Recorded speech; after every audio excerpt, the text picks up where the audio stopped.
Indonesia कई द्वीपों से मिलकर बना देश है, क्योंकि यहाँ की करीब 87 से 88% आबादी मुस्लिम है।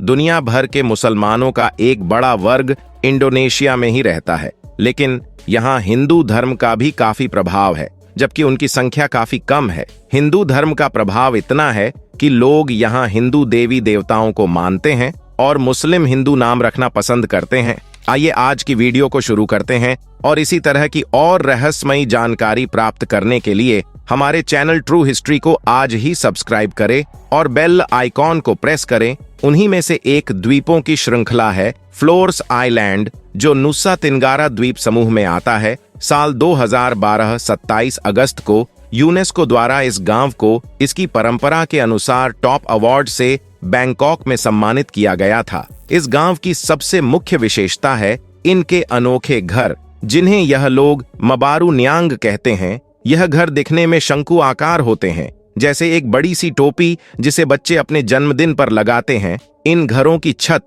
सीधा जमीन को छूती है और छत से नीचे जमीन तक पूरी तरह से लोंटार छप्पर से ढके हुए हैं। ऐसा प्रतीत होता है कि एक समय में इस क्षेत्र में इस प्रकार के घर काफी आम थे, लेकिन आज यह केवल यही गांव है जो ठेठ मंगराई पारंपरिक घर को बनाए रखता है, जिसके बिना ये अनोखे घर पूरी तरह से बेकार हो जाते। इन घरों को 5 भागों में बांटा गया है, जिसमें हर एक भाग अपने खास चीज के लिए है। जैसे कि पहला भाग, जिसे यह लोग लुतुर या टेंट कहा जाता है, यहाँ परिवार रहता है। दूसरे भाग को यह लोग लोबो कहते हैं, जहाँ खाना और दूसरे सामान रखे जाते हैं। तीसरे भाग को लेंटर कहा जाता है और यह हिस्सा अगली फसल के बीजों को रखने के लिए इस्तेमाल किया जाता है। चौथा भाग को लेम्पा राय कहा जाता है, जिसे सूखे से बचने के लिए खाद्य पदार्थ रखने के लिए इस्तेमाल में लाया जाता है। और आखिरी में 5वां और घर का सबसे ऊपरी भाग आता है,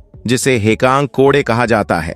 यह लोग इस भाग को सबसे पवित्र मानते हैं और यहाँ अपने पूर्वजों को प्रसाद चढ़ाते हैं। इस वेरबो गांव में केवल 7 घर है। इसके अलावा एक घर और है, जहाँ गांव के सभी लोग अपने त्योहार, समारोह और अनुष्ठान के लिए इकट्ठा होते हैं। कैथोलिक धर्म को मानने वाले लोग यहाँ रहते हैं, लेकिन कुछ परिवार पुराने मान्यताओं को भी अपनाते हैं। इस घर में ऐतिहासिक ढोल रखे गए हैं, जो सैकड़ों साल पुराने हैं। इस गांव के लोग पीने का पानी झरनों और पहाड़ों से उत्पन्न होने वाले पानी के रूप में करते हैं। इस वेरबो गांव में कुल मिलाकर 44 लोग रहते हैं, जिनकी मुख्य रूप से आय कृषि है और यह लोग काफी लौंग और चेरी उगाते हैं। इस गांव की महिलाएं इन कामों में पूरी तरह से सहयोग करती हैं। आज भी वेरबो गांव के लोग अपना जीवन पूर्वजों के सिद्धांतों पर जीने में यकीन रखते हैं। यहाँ आपको कोई भी मशीन, मोबाइल, इंटरनेट, सड़क और गाड़ी नहीं देखने को मिलेगी।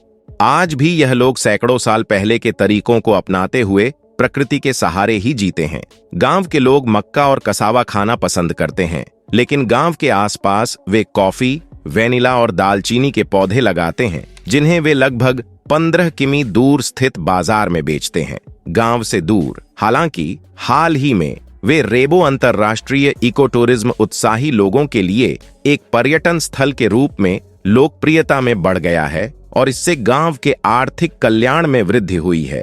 वे रेबो के लोग उन आगंतुकों का गर्मजोशी से स्वागत करते हैं जो उनके गांव को देखना चाहते हैं और उनके सरल पारंपरिक जीवन का अनुभव करना चाहते हैं। कुछ सालों में जब बाहरी लोगों ने इस गांव के बारे में जाना, तो वह यहाँ टूरिस्ट बनकर आए और कुछ दिन रहने के बाद उनका कहना था कि इससे पहले कभी भी ऐसा उन्होंने अनुभव महसूस नहीं किया। शांति और प्राकृतिक सुंदरता के एहसास इससे बेहतर कहीं और हो ही नहीं सकता।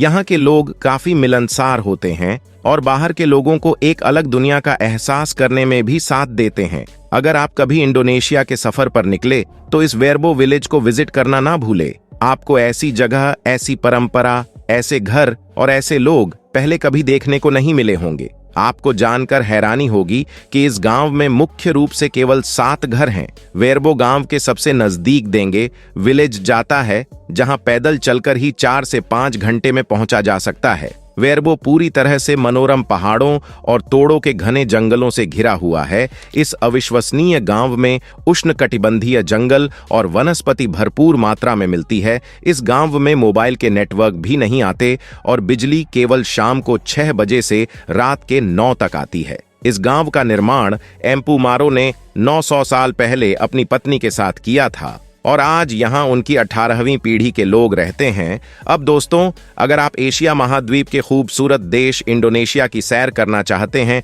तो इन जगहों पर घूमें। यकीन मानिए, यहां इतिहास, प्रकृति और अध्यात्म सबके करीब होंगे आप। नंबर 1 पर कोमोडो ड्रैगन। इंडोनेशिया के फ्लोरोस में स्थित कोमोडो नेशनल पार्क भी घूमने की जगहों में एक है। यह भी यूनेस्को की विश्व विरासत स्थलों में शामिल है। कोमोडो ड्रैगन एक तरह से विशालकाय छिपकली जैसा होता है। इसकी लंबाई करीब 10 फुट की होती है। इतना ही नहीं, इसका वजन भी 150 किलो से ज्यादा है। कोमोडो ड्रैगन की जीभ सांप जैसी होती है। इसके दांत और नाखून पैने होते हैं। Number 2, Toba lake. यहाँ की नेचुरल ब्यूटीनेस में टोबा लेक का नाम ना आए, ऐसा शायद ही हो। इस झील की लंबाई करीब 100 किलोमीटर और चौड़ाई 30 किलोमीटर है।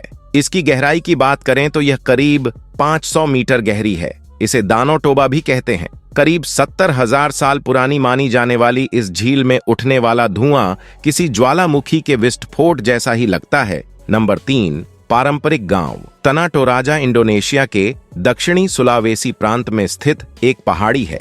यह यहाँ पर पर्यटकों का लोकप्रिय और शांति इलाका है। पहाड़ों के बीच के इस सांस्कृतिक द्वीप की सुंदरता अद्वितीय है। तना टोराजा अपनी समृद्ध संस्कृति, पारंपरिक गांवों और आकर्षक समारोहों के लिए जाना जाता है। यहाँ इंडोनेशिया आकर अगर यहाँ न घूमा जाए तो इंडोनेशिया की यात्रा अधूरी ही लगेगी। नंबर 4, चावलों के पार्क। बाली द्वीप इंडोनेशिया की खूबसूरत जगहों में एक है। इंडोनेशिया का मुख्य भोजन होने के साथ ही चावल यहाँ की खूबसूरती बढ़ाने में भी खास भूमिका निभाता है। पहाड़ियों और ढलानों की ढलानों पर व्यवस्थित लहरदार चावलों की खेती पर्यटकों को अपनी ओर आकर्षित करती है। बाली द्वीप पर नारियल के पेड़ के अलावा नाइट लाइफ भी पर्यटकों को बहुत भाती है। नंबर 5, प्रम्बनन मंदिर। इंडोनेशिया के योगाकार्ता में एक हिंदू मंदिर प्रम्बनन स्थित है। यह मंदिर काफी प्रसिद्ध है। इसका निर्माण 9वीं सदी के दौरान त्रिमूर्ति यानी कि ब्रह्मा जी के लिए किया गया था। इस मंदिर में सृष्टिकर्ता ब्रह्मा, संरक्षक विष्णु और विनाशक शिव जी की प्रतिमाएं स्थापित है। यह यूनेस्को की विश्व धरोहर स्थलों में शामिल है। यह मंदिर दक्षिण पूर्व एशिया में सबसे बड़ा हिंदू मंदिर होने के साथ ही प्राचीन वास्तुकला को दर्शाता है। नंबर 6, समुद्री पार्क। इंडोनेशिया का राजा अम्पैट द्वीप गोताखोरी के लिए जाना जाता है। यह सिर्फ इंडोनेशिया ही नहीं बल्कि पूरे विश्व में इसके लिए अपनी पहचान बना चुका है। राजा अम्पैट इंडोनेशिया में सबसे बड़ा समुद्री पार्क के रूप में फेमस है। इसमें 1000 से ज्यादा प्रजाति की मछलियां, कछुए, शैवाल और सैकड़ों प्रजाति के मूंगा आदि पाए जाते हैं। ऐसे में समुद्री गोताखोरी करने वालों के लिए यह जगह अच्छी है। अगर आपने आज हमारी वीडियो में कुछ नया देखा, कुछ नया सीखा तो इसे ज्यादा से ज्यादा लाइक, शेयर करें और चैनल को सब्सक्राइब कर बेल आइकन जरूर दबा दें। मिलते हैं आपसे फिर किसी नई वीडियो में। आपका धन्यवाद।